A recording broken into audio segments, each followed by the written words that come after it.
بكم اعزائي المشاهدين في حلقه جديده على قناتنا جديد سبورتس. طبعا زي ما وعدنا حضراتكم نزلنا فيديو شوتس، احنا ان شاء الله هننزل تحليل مباراه المصري والاسماعيلي قمه القناه، واللي انتهى بفوز النادي المصري بهدف مقابل لا شيء. المباراه طبعا اللي عاصرها النادي الاسماعيلي بيتارجح وبينزل يعني مستوى الدون الثاني، وكل مباراه ورا الثانيه بيخسر نقاط كتيره جدا، وطبعا يعني هيخش في دائره صراع الهبوط من بدري، وعلامة استفهام كبيرة جدا على اللعيبة اللي جابها وعلى الصفقات، وطبعا رحيل جريد وتغيير المدربين أكتر من مرة، واعتدنا على كده من النادي الإسماعيلي يعني المواسم الأخيرة. خلينا نتوشى على حضراتكم ويلا بينا نبدأ الحلقة والتحليل وشرح الفني للمباراة. يلا بينا. بداية كده خلينا بتشكيل الفرقتين. النادي الإسماعيلي لعب 4-2-3-1 والنادي المصري لعب 3-4-3، وانا هوضح لحضراتكم طبعا على البورد وبالصور طبعا زي ما هوضح لحضراتكم في التحليل الفني ازاي النادي المصري قدر يلعب على الاطراف، وازاي قدر يكسب النادي الاسماعيلي واختراق من عمق، وشغل الفني اللي كان عامله الكابتن حسام حسن واللي قدر يتفوق بقى على الكابتن الجمل. فخلينا نبدا بحضراتكم كده تشكيل الفرقتين. النادي الاسماعيلي طبعا لعب 4-2-3-1، لعب في حراسه المرمى بكوكو، لعب باتنين سردباكات محمد هاشم ومحمد نصر، لعب باك يمين النقاز وباك شمال محمد دسوقي، لعب ب2 ديفندرات هم الوحش وعماد حمدي، لعب ب3 صناع، لعب صالح جمعه رقم 10، باك يمين كان يواد نوار يادو نوار، ولعب باك شمال مدبولي، وقدام طبعا كان باسم مرسي.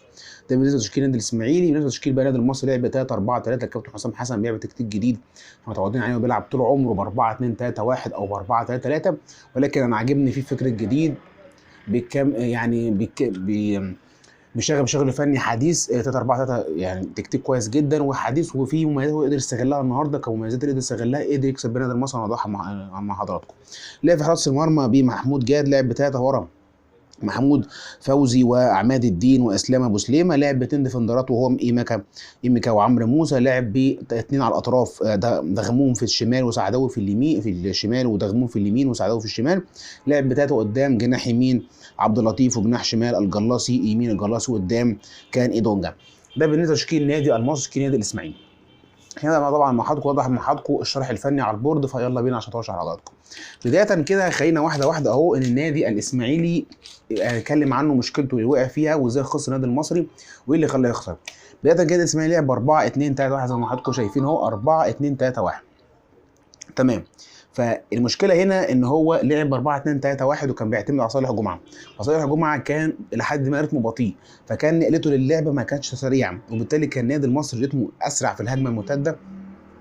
كان النادي المصري بيلعب على الاطراف وكان بيلعب بالعمق بصوره كبيره، فبالتالي النادي الاسماعيلي لما لعب ب2 ديفندرات بس، النادي المصري كان عامل كثافه هجوميه وكثافه عاديه كبيره جدا في ناحيه نص ملعب، وكان مزود الكثافه ناحيه العمق والاطراف، بدليل ان في بعض المشاهد اللي ظهر لحضراتكم دلوقتي النادي المصري كان عامل مثلث هيظهر لحضراتكم في الجبهه اليمنى، ادي مثلث اهو، ده بالظبط اللي كان مطبقه النادي المصري، بيلعب بصوره مثلثات على الاطراف، وكان بيعملها بتخدمه في ناحيه العمق، ان هو كان بيقدر يعمل منها كونتر اتاك سريع على جوه، واللي كان بينفذ دي بصوره كبيره جدا الجلاصي، وكان معاه من تحت طبعا جريندو، وكان معاه دغموم من ناحيه اليمين، وبالتالي قدر ينفذها بصوره كبيره جدا. فخلينا نتكلم النادي الاسماعيلي اولا كده عشان نتكلم عن المصري بعد كده. اللي خلى يخسر رقم واحد كان نص ملعبه كان ضعيف جدا، وكان في مساحات كبيره جدا بين عماد حمدي والوحش، فده خلى المساحات دي اللي بين الاثنين دول الديفندرات ادت ان النادي المصري ادته الفاعليه الكبرى ان هو يستغل وسط ملعب والكثافه العدديه. رقم اثنين ان هو ما كانش النادي الاسماعيلي مغطي اطرافه بصوره كبيره جدا، كان نقاز وراه مساحات، وكان الناحيه الثانيه كان محمد وصيقي كان وراه مساحات كبيره جدا، وبالتالي النادي المصري استغلها عن طريق الاطراف، ودي يعني نقدر نقول النادي الاسماعيلي كده لعب بالطريقه اللي تغلب النادي المصري بطريقته. رقم 3 والاهم ان باسم مرسي ما كانش بيعمل فعاليه، وما كانش فيه ارتداد هجومي من صالح جمعه، والناحيه التكتيكيه للاطراف ووسط الملعب الهجومي والدفاعي، فكان في دربكه وسط الملعب بالذات هو اللي ادى الاسماعيلي يخسر المباراه. ده كده مثلا تكتيك لعب النادي الاسماعيلي واسباب خسارته. هنتقل مع حضراتكم للنادي المصري واسباب الفوز والتكتيك لعب الكابتن حسام حسن واللي خلته يكسب ويتفوق على النادي الاسماعيلي بصوره كبيره. يلا بينا. بداية كده الكابتن حسام حسن لعب ب 4-3-3 زي ما واضح لحضراتكم كده اهو، 3 ورا وادي الاربعه وادي 3 لقدام. بداية كده فايه اللي خلى اهو عشان تبقى الدنيا واضحه مع حضراتكم، ايه اللي خلى النادي المصري يكسب النهارده ويتفوق على النادي الاسماعيلي؟ ان هو زي ما حضراتكم واضح كده لعب على الكابتن حسام حسن لعب بصوره كبيره جدا عجبتني، ان هو ضم دول لجوه اللي هو الجناح اليمين لجوه وضم الطرف لبره وخلى وسط الملعب يزيد، فيعملوا مثلث زي ما شرحنا لحضراتكم في اول حلقه. المثلث ده كان بيعمل ضغط، وبالتالي الضغط ده بيتولد نتيجه ان الكره بتسترد نادي مصر بصوره كبيره.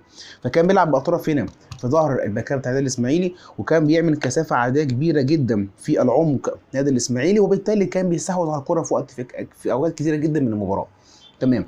الناحيه الثانيه والشق الثاني اللي هو كان بيلعب كونتر اتاك سريع للنادي المصري، واضح لحضراتكم كان في كونتر اتاك سريع جدا في ظهر الباكات، في ظهر السردباجات، في ظهر الديفندرات نفسها زي ما قلنا عمر وحش و عماد حمدي، كانوا في بينهم مسافه كبيره جدا وكان في بينهم مساحات، فنادي مصر استغل كده. صح، كابتن حسام حسن يحسب له انه لعب في ظهر الدفاعات الباكات، واستغل بصوره كبيره جدا جدا. الجلاصي قدر يلعب بصوره كبيره قوي، وفي اوقات كتير جدا من المباراه كان باين قوي ان الجلاصي لوحده، وكان باين جدا جريندو معاه، وكان باين قوي معاه برده دغموم، فكان في مساحات كبيره جدا في ظهر الباكات. فنقدر نقول ان اسباب فوز النادي المصري رقم واحد اللعب في ظهر الباكات للنادي المصري، النادي الاسماعيلي عفوا، وبيستغل ده عن طريق الاطراف اللي هو لعب ب 4-3-3، فخلى الاطراف كانت طايره طول الوقت. رقم اثنين اللعب كان مثلثات في الاطراف، وده اللي بيعمل على زياده عدديه واستخلاص الكره في منطقه نادي الاسماعيلي في الثلث الدفاعي بتاعه. رقم ثلاثة هو استغلال وسط الملعب والكونتر الاتاك السريع على النادي الاسماعيلي بصوره كبيره جدا عن طريق الديفندرات وعن طريق الاطراف اللي كانت بتزيد، فكان بالتالي بيعمل زياده عدديه.